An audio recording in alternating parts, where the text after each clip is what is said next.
All right, let's get to the D.C. Creasman Jewelers Wise Lines. Ian Castleberry joining the Wise Guys. We got lots of Major League Baseball goodies to get to, and of course, Ian's appearance is presented by our friends at Happy Hill Restaurant. Hey, Ian, how you doing, my friend? Doing great here in Seattle East. Yeah, no kidding, right? It sure feels like it. I think someone posted on Facebook today and basically said, yeah, for those of you who are wishing for rain, stop it. Enough.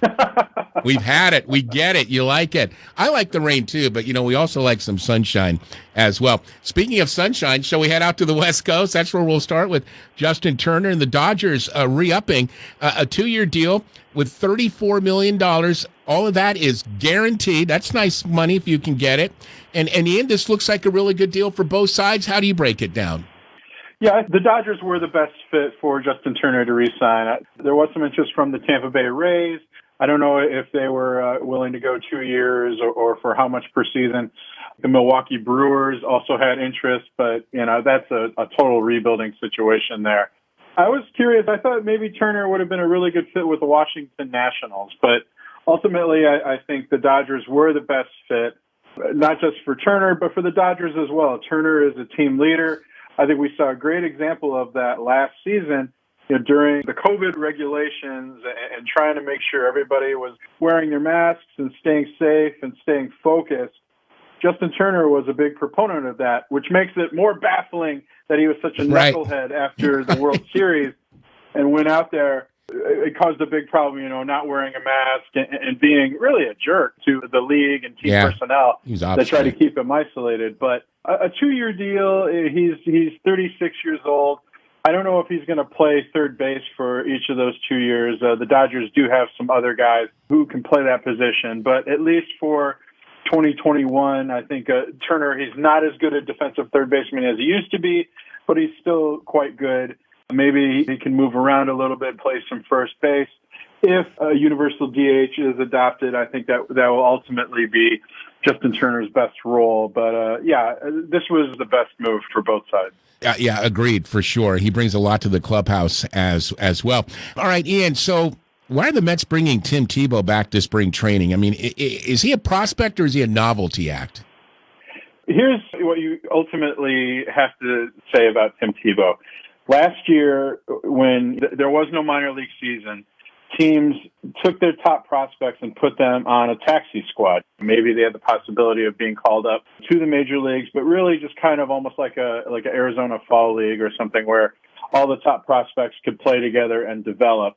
Tim Tebow was not on the Mets taxi squad in 2020. So that says what they think of him as a prospect.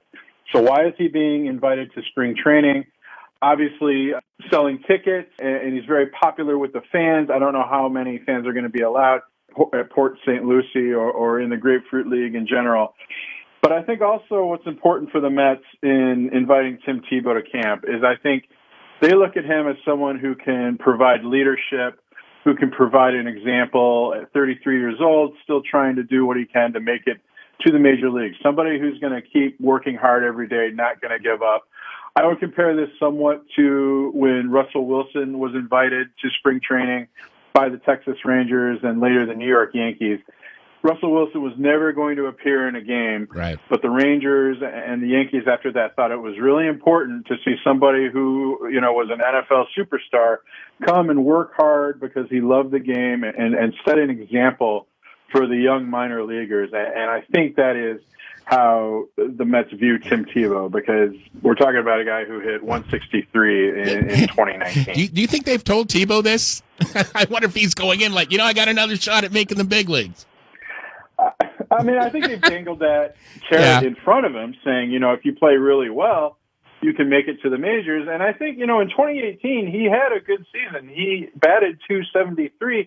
I think there's a possibility. I bet there were discussions about calling Tim Tebow up. So I think they've dangled that carrot. If you do really well, if you make one of the minor league clubs a higher level, AA, even AAA, there is a chance. But 33 years old, I don't think Tim Tebow is in denial. It might look that way, but I think he knows deep down that he is not a major league ball player. But if the Mets are going to give him an opportunity, I guess it's a great way to spend a spring and possibly a summer when he's not doing television work for ESPN. Ian Castleberry, always answering the questions for us.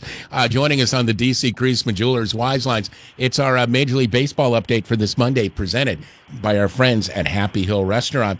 All right, Ian, it looks like a couple of named players have signed minor league deals in hopes of keeping their careers afloat. Who are a couple of the big names out there? Or bigger names. Matt Harvey, who, remember, the Dark Knight of New York. He was the sensation sweeping the nation for the New York Mets. Invited by the Baltimore Orioles to their spring training camp on a minor league deal. If he makes the team, he will get a $1 million one-year deal. But we're talking about somebody who last year had an 11.57 ERA. He can still strike guys out. He struck out 10 batters in almost 12 innings last season, just 7 appearances, 4 starts. So for the Orioles, it's low risk. Maybe he makes their rotation, as a 4th, 5th starter, gives them innings. Pretty low risk, but I mean, it certainly shows how far Matt Harvey has fallen.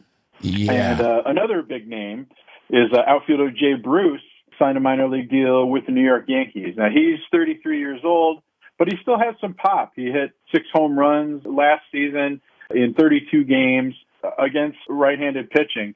He can still hit for power. He only hit 218, but he did hit 6 home runs for a Yankees team that needs a left-handed bat off the bench. They're very right-handed with Aaron Judge, Aaron Hicks, possibly Giancarlo Stanton, unless he's their designated hitter. The negotiations with Brett Gardner are reportedly not going very well. Clint Frazier, also a right-handed hitter. So he could be a good fit for the Yankees as a left-handed power bat off the bench. Wow. Boy, for Matt Harvey, it's like, damn, like one of the worst teams in Major League Baseball saying, yeah, we may have. Yeah, go ahead and sign a minor league deal. We'll see what happens. It's like how the mighty have fallen. By the way, which player, Harvey or Bruce, has a better chance of making the big league club? I'm going to say Harvey, just because teams always need pitching, and the Orioles don't have a lot of it. And if Harvey can stay healthy, I think he has a better chance of sticking. Although, as I explained, Jay Bruce does fit a very particular role for the New York Yankees. But over the course of a season, I think Matt Harvey has a chance to be a better contributor or more impactful contributor to the Orioles. Sure. Excellent. Ian Castleberry with the Wise Guys, presented by Happy Hill Restaurant. All right, so we mentioned Justin Turner re-upping with the Dodgers. Trevor Bauer signs a free agent deal with the Dodgers as well. Turner getting 2 years, Bauer getting 3 years. Lots of money. $30 million for 1 year, and I think it jumps to $40 million plus for the next 2 years for Trevor Bauer. And this is interesting. And again, this is the Dodgers, but I'm wondering if this is going to be a trend. If maybe we're seeing this of shorter contracts, but with good money, it's just not going to be 5 years for $150 million. It'll be maybe 3 years, maybe for $90 million. Ian, are we seeing that trend? Shorter contracts, maybe even less money for players. I think so. I think the owners would definitely like to head in that direction, but particular to the Dodgers, I do think these are 2 separate cases rather than a trend. Okay. Justin Turner got a 2-year contract because he's a 36-year-old third baseman with declining skills. Trevor Bauer got a 3-year deal because the Dodgers don't think a pitcher, no matter how good he is worth a deal over 5 years. Yeah. Certainly nothing for 10 years. But the Dodgers have been trying to do this for quite a while. They signed Manny Ramirez, listeners might remember, to some short-term deals for big money. And a couple of years ago, they wanted to sign Bryce Harper to a 4-year contract, and that they would have paid him $45 million per season.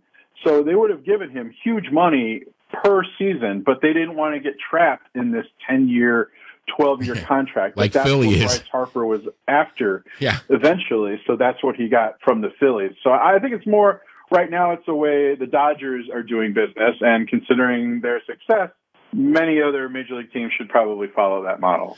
Yeah, well, and again, maybe the Dodgers are starting this, and we'll see if the other teams really pick up on it. Ian Castleberry is with the Wise Guys, wrapping up our Major League Baseball feature. It always keeps busy in the off-season. Ian, thank you as always, buddy, for making time for us. Always great knowledge and insight, and we can't wait to catch up with you. Okay, thanks so much, Pat. Always enjoy being on and talking to you. Always my pleasure. Trust me, Ian. Thanks, my friend. Be well. Take care. You got it. Bye-bye. Ian Castleberry with the Wise Guys, and Ian's appearance talking Major League Baseball presented by Mike Lawrence and his staff at Happy Hill Restaurant.